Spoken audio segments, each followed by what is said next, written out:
Welcome to First. I'm Mark Eichman along with Nichelle Polston and Shirley Min. What's the cost to cleaning up Delaware's waterways? Some people wonder if residents will end up paying more than Delaware businesses. Also this week, the story of the mind and music. Buna Fletcher has Alzheimer's, but music is a part of her life and it's stronger than ever. You may think of fabric as fashion, but have you ever thought about it as art? A new exhibit shows us. First, your public media news magazine starts now.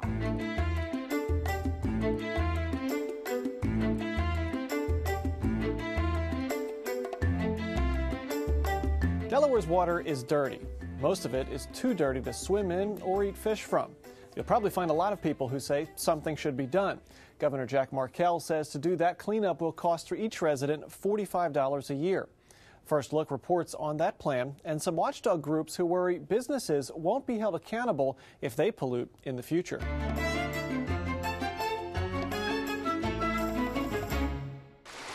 While Delaware's streams and rivers make for beautiful vistas, a closer examination reveals disturbing facts about the quality of that water. 94% of Delaware's waterways aren't safe to fish in. About 85% are unfit for swimming. Governor Markell called for change in January's State of the State address. And we must change it.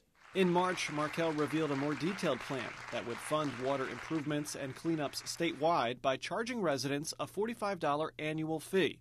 But you know what? We got to clean the water, and it costs. Some have questioned why everyone must pay instead of just industrial polluters. The answer from DENREC Secretary Colin O'Mara. We're all contributing to the problem. I mean, so there are some of the worst pollution is from industries that are no longer here. You know, the idea is to have an apportionment that kind of everyone's paying something, but it is proportional to your contribution. But this isn't. It's very easy to say, you know, they should pay for it or they should pay for it. The truth is, all of us need to do our part to actually achieve the quality goals that we have. For this group of residents in Millsboro, the idea of cleaner water in Delaware sounds great. Here along the banks of the Indian River, the group is fighting the planned purchase of a former Vlasic pickle plant by South Korean-owned chicken processor Alan Harim Foods. It's not just a chicken processing plant. It is being proposed for an already contaminated site. Within a 2-mile radius, we have 5 major industries here already dumping into the river. The group's members have been buying bottled water for drinking and cooking since discovering cobalt contamination in some of their private wells last June. They say cleaning up Delaware's water means making better decisions about what is allowed to be dumped in the river. We're trying to protect it, and the governor came out last week with a beautiful plan, taxation, of course, to clean the water up.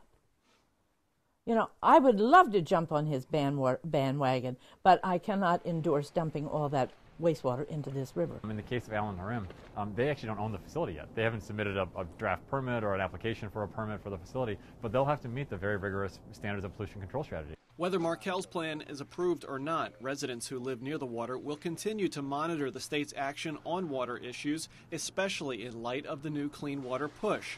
It's something O'Mara welcomes. You know, folks should challenge the agency and challenge the administration to make sure we are walking the walk, while at the same time realizing we do need more jobs, we do need, you know, more growth, and let's do it in a way that advances this goal and doesn't kind of cut against it. The balance between growing jobs and maintaining clean water is a worthwhile discussion for Ken Crystal, who leads Widener University's Environmental Law Clinic. We have to balance out, you know, how clean do we want our water to be versus, you know, how willing are we to pay to make it be that clean. And I think that at least it raises that question and sort of forces people to confront that issue. And so from that perspective, if nothing else, by getting people to talk about it, that's a good thing. Crystal, who also represents a group of Millsboro residents opposing the chicken plant, says cleaning the state's water will require action on all levels of government. It's good to see the governor wants to say, okay, I'm committed towards it. And the hope is that the legislature will join in that commitment. Local governments, county, municipal governments will also join that, because that's what's going to be necessary in order to be able to achieve the benefits that the governor envisions. And those benefits envisioned in the Clean Water Plan go beyond the water's edge. Healthy waters really can drive an economy. People want to relocate their businesses here when they know that there's healthy water for their employees to drink, to recreate around. The societal benefits are huge, I think. Richie Jones, state director of the Nature Conservancy, says groups like his are anticipating positive results if this plan is implemented. The quality of the water is a factor, for sure, for wildlife, and there really is a very close nexus between what's good for nature, what's good for species, and what's good for humans. We all have to have water, and it's a world-renowned natural resource that we've got to take care of, and we're not doing that. As a general public, as legislators, as whatever, we've got to start doing that. The governor's proposed $45 clean water fee would be tacked on to county property tax bills. The estimated $30 million that fee would generate would be leveraged with other state funds and federal grants to borrow even more money to pay $120 million for upgrades every year. Those upgrades include improvements at wastewater and drinking water treatment facilities, stormwater upgrades, toxic cleanups, as well as stream restoration. And I imagine the reaction from Legislative Hall is mixed. Just as you would expect with any kind of a program like this. But it's interesting because the governor sort of positioned this project in a way that makes it somewhat difficult to oppose at least the need for it. You know, there's widespread agreement that Delaware's water is dirty and something needs to be done to correct that. So the opposition really hinges on the funding mechanism and the hesitancy to add this new fee on residents when he's also trying to propose a gas tax increase, especially in an election year for a good chunk of the General Assembly. For DENREC Secretary Colin O'Mara, he's much happier to be arguing the how do we pay for it question rather than the do we need to act question. All right, thank you so much, Mark, and you can find more coverage of the Clean Water Plan on newsworks.org/Delaware. I'm Karen Smiles. Coming up on First, an Alzheimer's patient who always had music as a part of her life, and the woman who wanted to make sure she never forgot it. And First Experience will let you look at fabric in a way you never thought possible.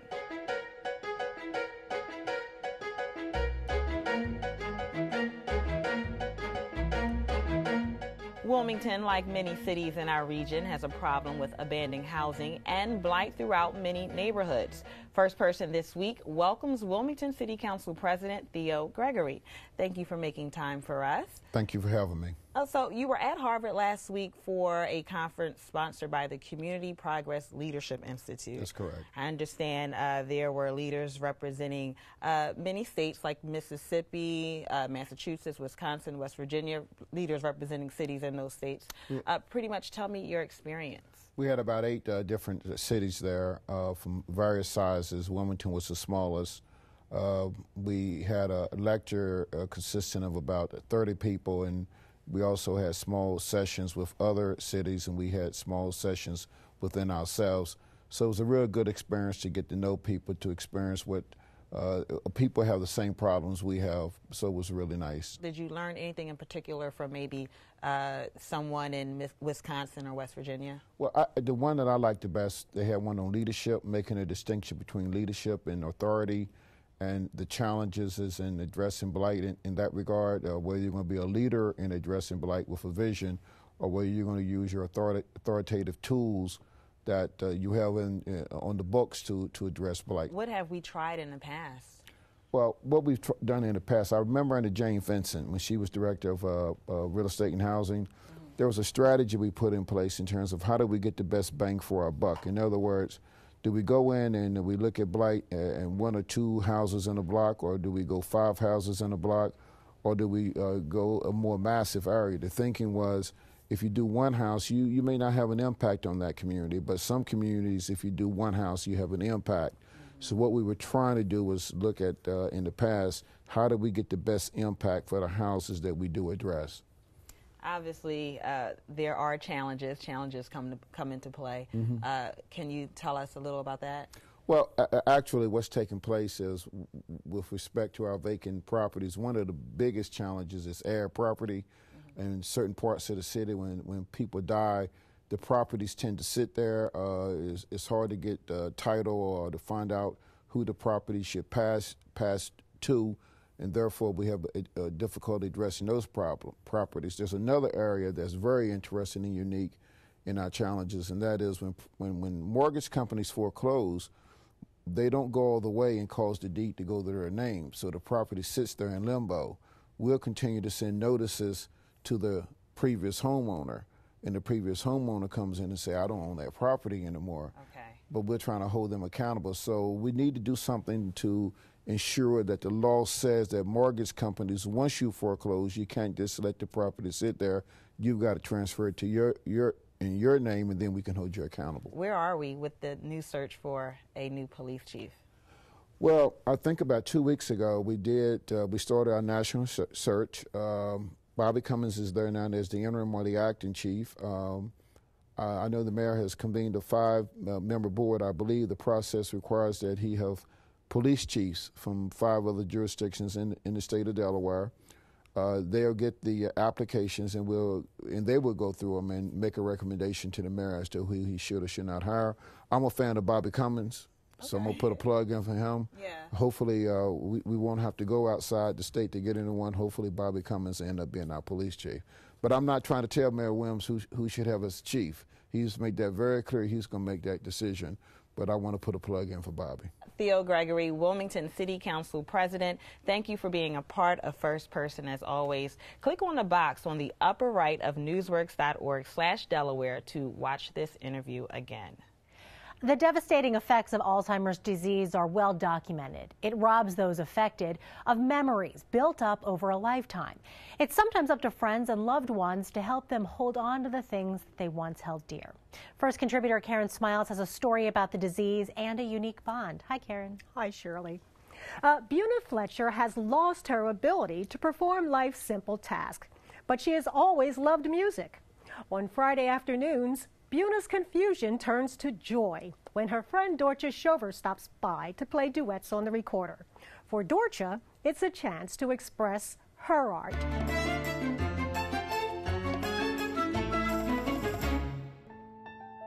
She graduated college at age 19. That's how smart she was. She was a librarian at one time, and she was a very beautiful woman. And she always played music, and she played guitar. Apparently, music is the very last thing to go in the brain. She's a little bit grumpy this morning. Yeah, I'm not grumpy. I just don't understand what's going on or why. They just would like to visit for a little bit. Is that okay with you? Mm-hmm. Yeah. So we'll just play some music for them. Mm-hmm. Yeah. Like millions, Buna Fletcher has Alzheimer's. Many of the things she used to enjoy are no longer a part of her life, except for music, which amazingly she is still able to read and play with her good friend Dorcha Shover. We moved from New York about 8 years ago, and I joined a recorder ensemble. And Buna was sitting right next to me. When I heard her play, I thought, this woman is unbelievable. She is an excellent musician. At first, Buna was still sort of calm and friendly. She could never organize her music. That was probably already a sign. And then she did get much worse. We just didn't have her there anymore. And then after a while, I thought, oh, I really miss her so much. And then I had to go to Holland, to my country. I went to a fantastic store and I bought duets. I thought, I'm going to play with her when I come back. I came to the house here and was amazed that she didn't understand anything. She does not understand to go to the refrigerator to get food. She doesn't understand anything like that. But then, when I put her music stand in front of her and her recorder, it was beautiful.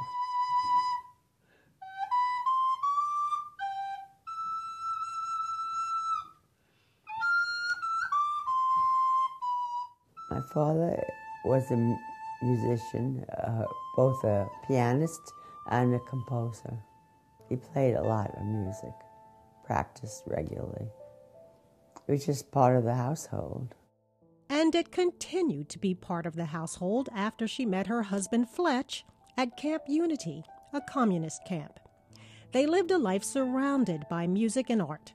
Both played multiple instruments, and both were talented artists. Named by Bach, and he wrote it for his wife. Oh, really? Yeah, Anna Magdalena is her name. Okay. And it was written in 1725. Wow. Yeah. Every Friday afternoon, Dorcha comes to Buna's home to play duets on the recorder. rarely missing a session because it reminds her of another beautiful musical experience. My mother had Alzheimer's, which was very sad. She was a very vivacious, intellectual, smart woman. Let's do this over. It has a flat. The only time I could sort of get her back was to start singing with her and playing the piano. So when Buna had this, I knew music, it has to be music. And that's when I got the idea. This has to be filmed. This, I want to show the world. I want to eternalize her. That's what I thought. She has to be with us forever. With the help of friends and strangers, Dorcha was able to raise enough money to produce a short film, which she hopes will make many people aware of the benefits music can have on those with Alzheimer's. Dorcha makes me feel very happy, and she, is warm and friendly. Well, it's wonderful, because otherwise I don't really see anybody at all. To me, it's a language of the soul, which the two of us understand. We don't have to talk. It's not necessary, because we understand the same language, and it's the language of music. Karen, the story is really touching, and sadly, it's something that more and more people are identifying with every day. Unfortunately, that's true, Shirley. You know, the Alzheimer's Association reports that there are now over 5 million people living with this disease. And although there are medications being developed to slow the progression, there's still no cure. As for Dorcha, she found a creative outlet here. Absolutely, she certainly has. Of course, she made the short documentary, Playing On. And you know, it seems like she's found real inspiration in her relationship with Buna. All right, thank you so much, Karen Smiles. Karen is also a part of the WHYY program, Friday Arts. You can read more on Buna on newsworks.org/Delaware. First Online can be found at WHYY.org/first. This show can be found on Monday. Past shows are there right now. Sign up for our e-newsletter. It's a great way to remind you about what is on the show.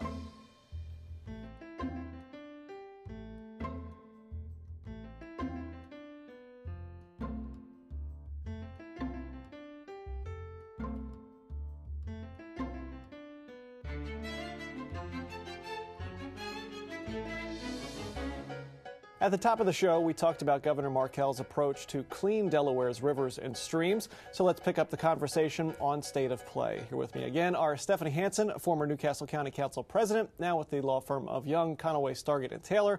Also here is Michael Stafford. He is an attorney and syndicated columnist whose work has been featured on MSNBC. So clean water for Delaware's future is what Governor Markell is calling his plan. Includes a $45 fee every year for state residents. And it comes at the same time he's proposing a 10-cent increase in the gas tax. Either one of those could be a difficult sell in 1 year. He's trying to do both in 1 year. Do both get done, or is it going to be one or the other? I think it's going to be one or the other, and whatever is passed is probably going to be pared down quite a bit. With these two big initiatives like this, particularly coming at the end of his term, I think what he really wants to do is begin the discussion.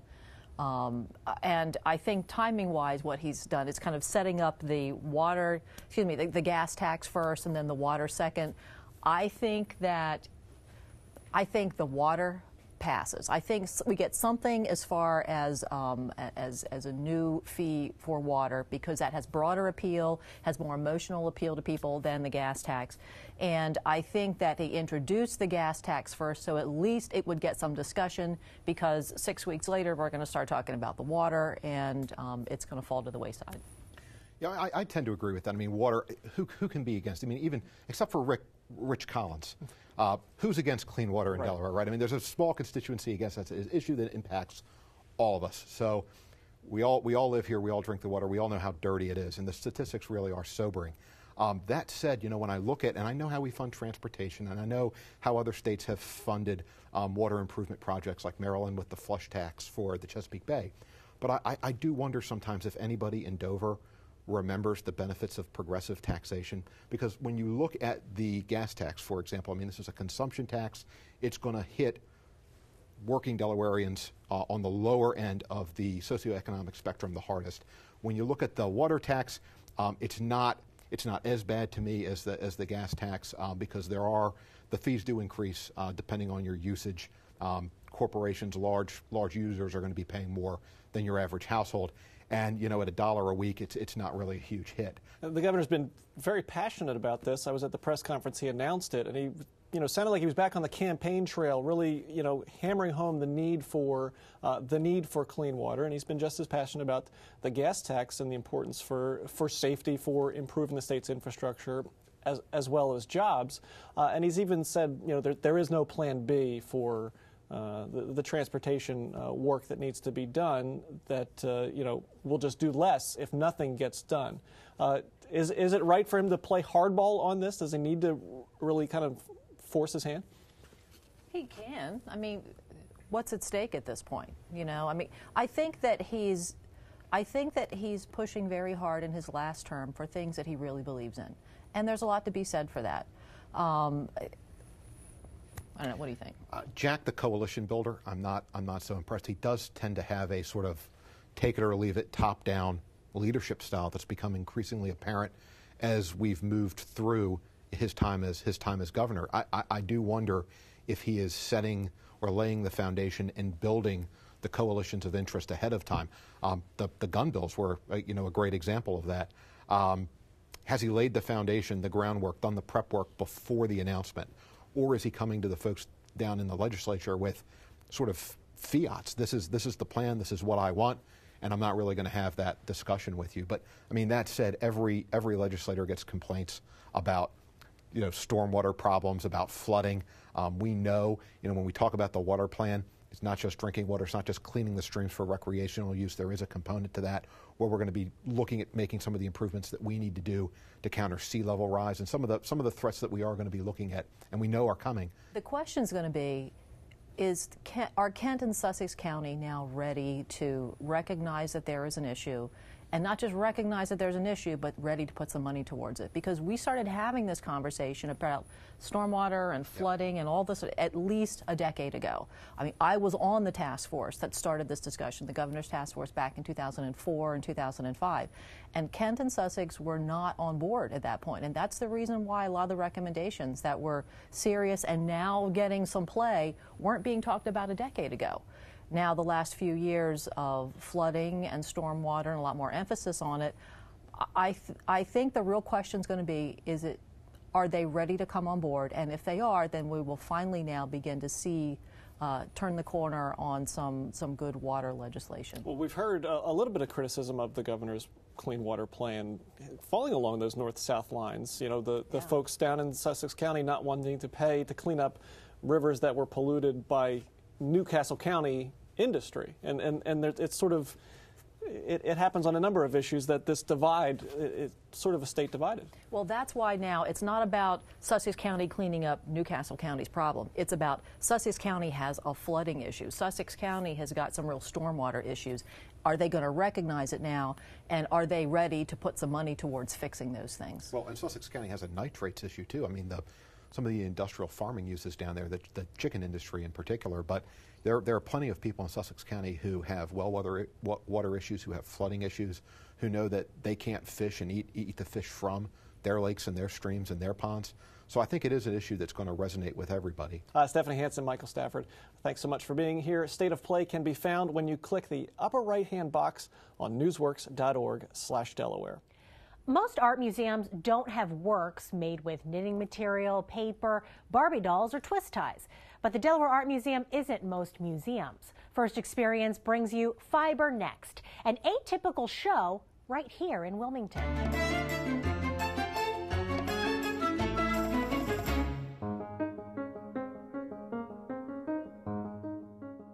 This is Fiber Next. It's an exhibit of fiber art. Fiber art is one of the most familiar materials we have.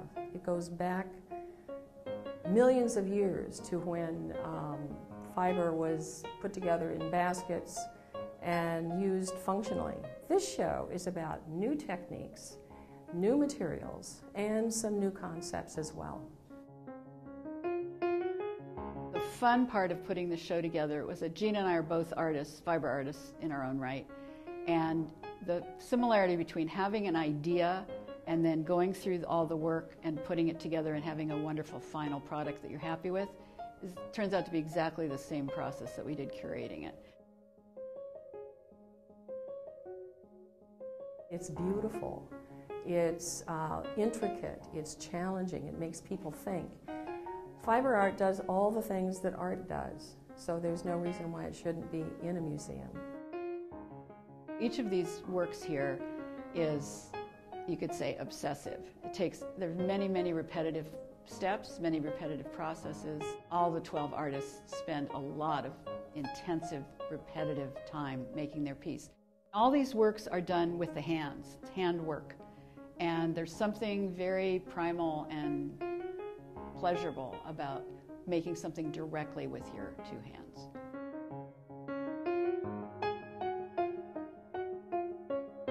Any of these materials people have access to. So they're familiar materials to most of us.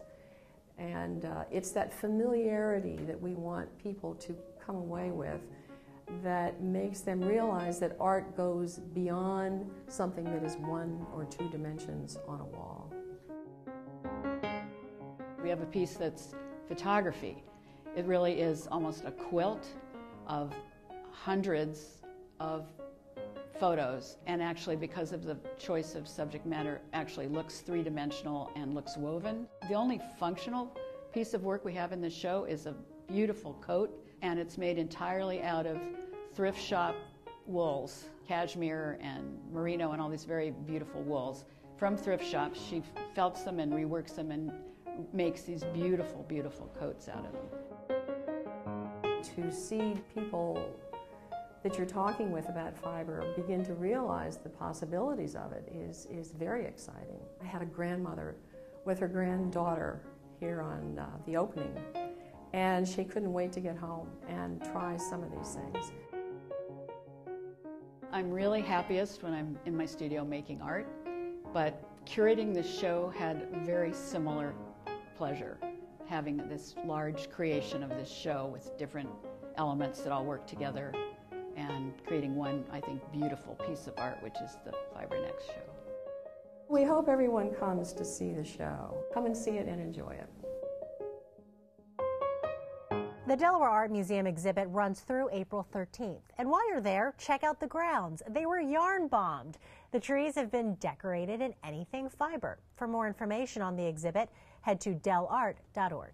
Next week, Wilmington Mayor Dennis Williams talks about his requests for new taxes and updates the search for a police chief. And we update the arguments for and against the Newark Data Center. That is first for this week. We thank you for watching. Before we leave, we just wanted to give a shout out to Delaware native Jennifer Lynn, the now permanent host of Morning Edition on WHYY-FM.